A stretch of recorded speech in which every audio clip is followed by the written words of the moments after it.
मदन है मेरा नाम, कपड़े धोना मेरा काम, ला ला ला ला ला ला। एक तालाब के किनारे मदन कपड़े धो रहा था कि तभी वहाँ पर एक व्यक्ति आकर बोला, अरे मदन भैया कैसे हो? ठीक हूँ भैया, तुम सुनाओ क्या काम है? यार घर पर कल शादी थी, कपड़े काफी इकट्ठे हो गए तो सोचा आपसे ही धुलवा लूं। ठीक है भैया, धो देंगे। वो सब तो ठीक है, लेकिन पैसे कितने लोगे? भैया एक कपड़े के 50 रुपए लेंगे। अबे पागल है क्या? घर पर तो बहुत सारे कपड़े, तुझे एक कपड़े के 50 रुपए दूंगा तो इतने में तो कई नई वॉशिंग मशीन आ जाएंगी। ये वॉशिंग मशीन क्या होता है भैया? अरे तुम क्या जानो पुराने धोबी, अब जमाना बदल गया है। वॉशिंग मशीन से घंटों के कपड़े मिनटों में धो सकते हैं। क्या बात कर रहे हो? क्या सच में? अरे हाँ, मेरा भी तुमसे यही कहना है कि तुम भी एक वॉशिंग मशीन खरीद ही लो। कब तक ये हाथ से कपड़े धोते रहोगे? वैसे कितने में आ जाएगा वॉशिंग मशीन? यही कोई 10-15 हजार। ये कहकर वो व्यक्ति वहाँ से जाने लगता है। अरे भैया कपड़े नहीं धुलवाने क्या? 50 रुपए में कौन धुलवाएगा तुझसे? अरे 1 रुपया कम दे देना। अबे हट। ये कहकर वो व्यक्ति वहाँ से चला जाता है।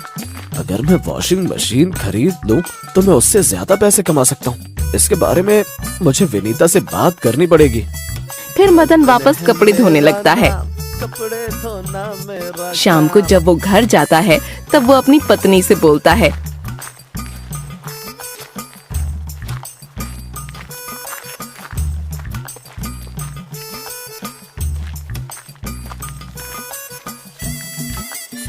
अरे विनीता सुनती हो? हमको एक वॉशिंग मशीन लेनी चाहिए। ये क्या होता है जी? वॉशिंग मशीन से हम ज्यादा कपड़े धो सकते हैं और ज्यादा कपड़े मतलब ज्यादा मुनाफा। लेकिन इसको खरीदने के लिए हमारे पास पैसे नहीं हैं। वो सब तुम मुझ पर छोड़ दो, पैसे का इंतजाम मैं कर लूंगा।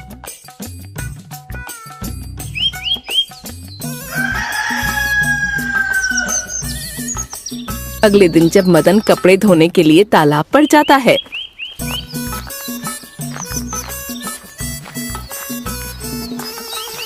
मदन जैसे ही अपने कपड़े सुखाने के लिए डालता है तभी वहाँ पर एक बंदर आ जाता है और वो बंदर मदन का एक कपड़ा उठाकर पेड़ पर बैठ जाता है।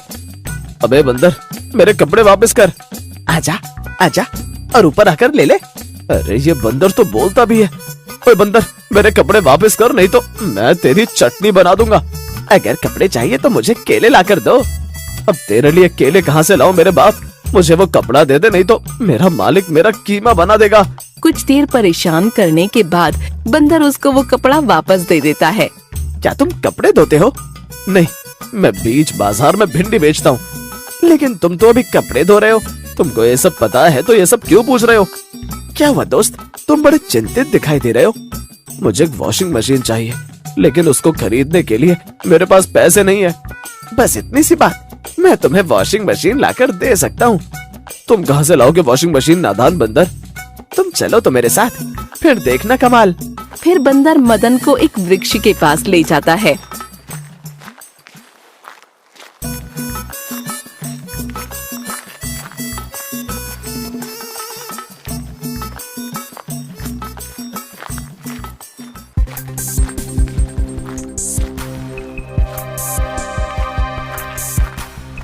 अरे तुम मुझे यहाँ क्यों ले आए? वो बरगद का वृक्ष देख रहे हो? उनको तुम अपनी समस्या बताओ, वो तुम्हारी जरूर मदद करेंगे। प्रणाम वृक्ष देवता। तभी उस पेड़ में से आवाज आती है। क्या हुआ बच्चा, क्या समस्या है तेरी? मदन डरते हुए बोलता है, हे वृक्ष देवता, दिन भर कपड़े धोकर मेरे हाथ पैर बुरी तरह से दुखने लगते हैं। मुझे एक वॉशिंग मशीन चाहिए। मदन के इतना कहते ही वहाँ पर एक वॉशिंग मशीन आ जाती है।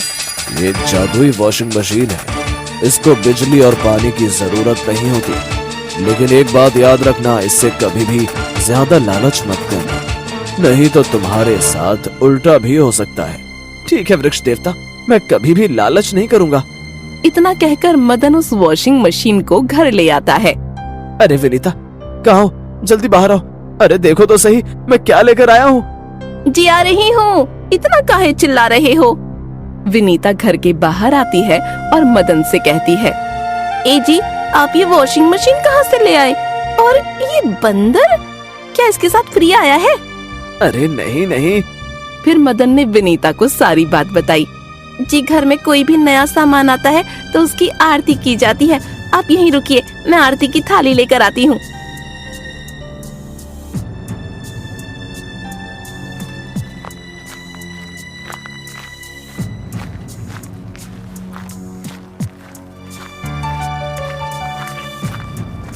अरे वाह मदन भैया, आखिर तुम ले ही आए वॉशिंग मशीन। जी भैया, अब घर में जितने भी कपड़े हो सब हमको दे दीजिए, हम चुटकी में कपड़े धो देंगे। लेकिन यार तुम पैसे बहुत ज्यादा लेते हो। अरे भैया, अब से सिर्फ एक कपड़े के 5 रुपए लूंगा। पहले तो ये एक कपड़े के 50 रुपए लेता था और अब सिर्फ 5। खैर छोड़ो, मुझे इससे क्या।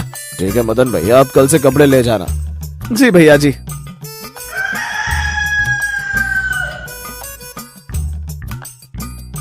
अगले दिन से मदन लोगों के घर घर जाकर कपड़े लाता है।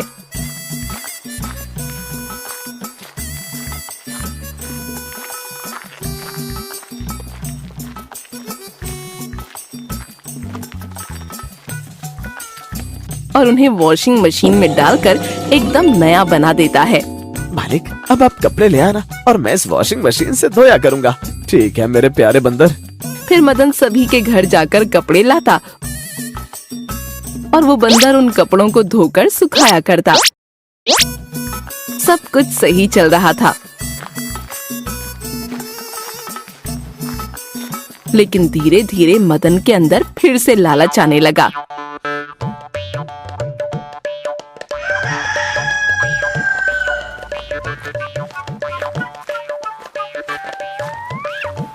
अरे मदन भैया, ये लो कुछ कपड़े, इनको शाम तक धो देना और ये लो तुम्हारे कल के पैसे।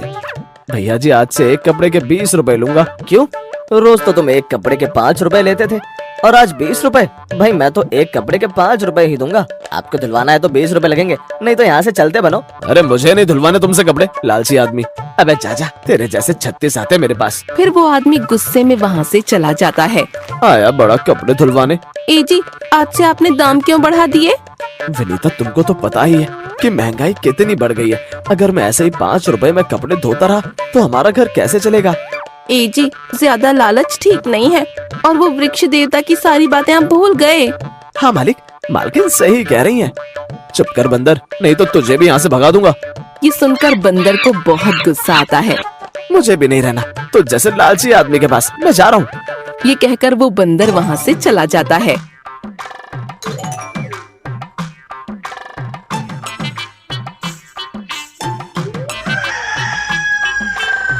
अगले दिन जब मदन कपड़े धोने के लिए कपड़े को वॉशिंग मशीन में डालता है तो वो कपड़ा अंदर ही काला पड़ जाता है। अरे मदन भाई, मेरे कपड़े धुल गए क्या?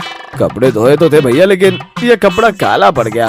क्या तुमने मेरा कपड़ा काला कर दिया? फिर वो व्यक्ति मदन की अच्छे से पिटाई करता है। अरे बचाओ, अरे कोई तो बचाओ, अरे भैया, अरे कोई तो बचाओ। मदन की आवाज सुनकर उसकी पत्नी बाहर आती है। रुक जाइए भैया जी, आप मेरे पति को मार क्यों रहे हैं? इसने मेरा कीमती कपड़ा जला दिया, अब मैं क्या पहनूंगा? भैया जी, इनकी तरफ से मैं आपसे माफी मांगती हूँ, प्लीज आप यहाँ से चले जाइए। फिर वो आदमी गुस्से में वहाँ से चला जाता है।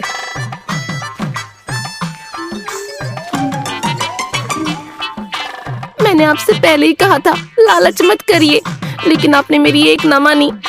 मुझे मत सिखाओ कि मुझे क्या करना है और क्या नहीं। तुम अंदर जाकर अपना काम करो। हे भगवान, क्या करूं इस लालची पति का मैं। ये कहकर विनीता घर में चली जाती है।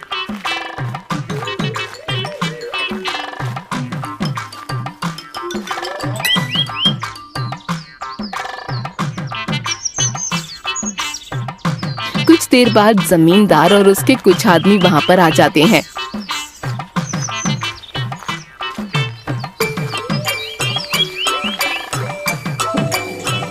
अरे मदन, मेरे कपड़े धो दिए क्या तूने?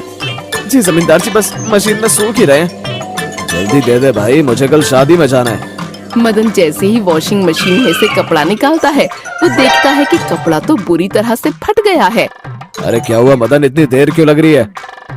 अरे जमींदार जी, पता नहीं आपका ये कपड़ा फट कैसे गया। क्या तूने मेरा कपड़ा फाड़ दिया? अब मैं तुझे फाड़ दूंगा। अरे देखते क्या हो, मारो इसको। फिर जमींदार के आदमी मदन की बहुत पिटाई करते हैं। बचाओ बचाओ, अरे कोई तो बचाओ, अरे विनीता बचाओ, अरे भैया अरे लग गई रे।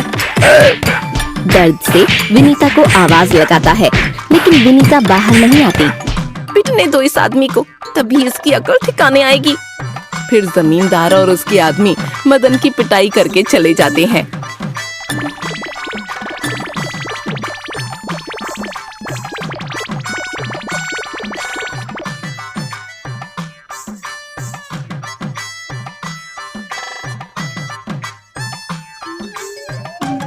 अरे थोड़ा आराम से लगाओ विनीता, बहुत तेज दर्द हो रहा है। मैंने आपसे 1000 बार कहा था, लेकिन आपकी समझ में मेरी बात आती ही कहाँ है। अब से मैं कभी लालच नहीं करूंगा।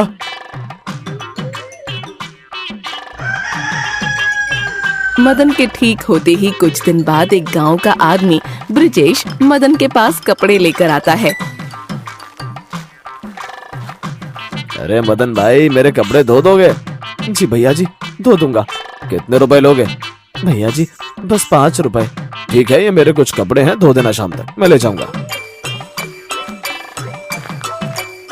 ब्रिजेश के जाते ही मदन उन कपड़ों को जैसे ही धोने के लिए ले जाता है, तभी वो देखता है अरे इस पर तो लॉटरी का टिकट है, अगर इसकी लॉटरी लग गई तो ये तो अमीर बन जाएगा। और मदन के मन में फिर से लालच आ गया। क्यों ना मैं इस लॉटरी के टिकट को चुरा लूं, अगर मेरी लॉटरी लग गई तो मैं माला माल हो जाऊंगा। मदन ने वो लॉटरी का टिकट चुरा कर अपनी शर्ट की जेब में रख लिया। ये सब एक पेड़ पर बैठे उसी बंदर ने देख लिया। कितना लालची है ये इंसान, इसको तो सबक सिखाना होगा। अरे नहीं, मदन को जो कपड़े मैंने धोने के लिए दिए थे उसमें तो मेरा लॉटरी का टिकट था। मुझे जल्दी जाना होगा, नहीं तो वो मदन उन कपड़ों को धो देगा।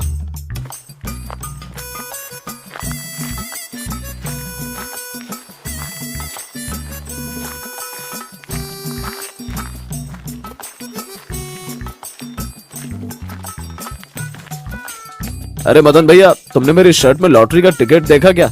क्या लॉटरी का टिकट? नहीं भैया, हमने तो नहीं देखा। ये सब दूर से पेड़ पर बैठा बंदर देख रहा था। कहीं तुम झूठ तो नहीं बोल रहे मदन भैया? अरे नहीं भैया, हम क्या झूठ बोलेंगे। अगर तुमको विश्वास ना हो तो ये तुम्हारे कपड़े दोबारा चेक कर लो। इस लालची इंसान का सबक सिखाने का समय आ चुका है। फिर वो बंदर उछलकर मदन के कंधे पर आकर बैठ जाता है। अबे बंदर, भाग जा यहाँ से, उतर मेरे कंधे से। क्यों मालिक, बता दो इस आदमी को कि तुमने ही वो लॉटरी का टिकट चुराया है। अरे नहीं नहीं, तुम इसको कुछ मत बताना, मैं तुम्हें कल बहुत सारे केले खिलाऊंगा। ये कहकर मदन बंदर को लालच देने लगा, लेकिन वो बंदर उसकी एक नहीं सुनता और उसकी जेब में रखे लॉटरी के टिकट को निकाल देता है। मदन, तुमने मुझसे झूठ बोला कि लॉटरी का टिकट तुम्हारे पास नहीं है। ब्रिजेश की ये बात सुनकर कुछ गांव वाले और जमींदार वहाँ आ जाते हैं।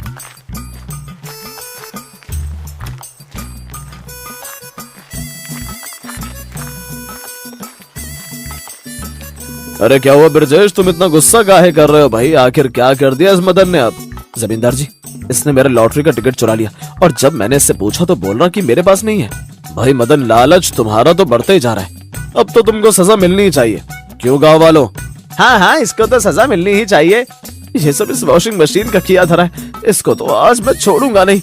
जैसे ही मदन उस वॉशिंग मशीन पर पत्थर मारता है, वॉशिंग मशीन में एक जोरदार धमाका होता है और उस धमाके से मदन का पूरा चेहरा काला हो जाता है। ये देखकर सभी गांव वाले हंसने लगते हैं।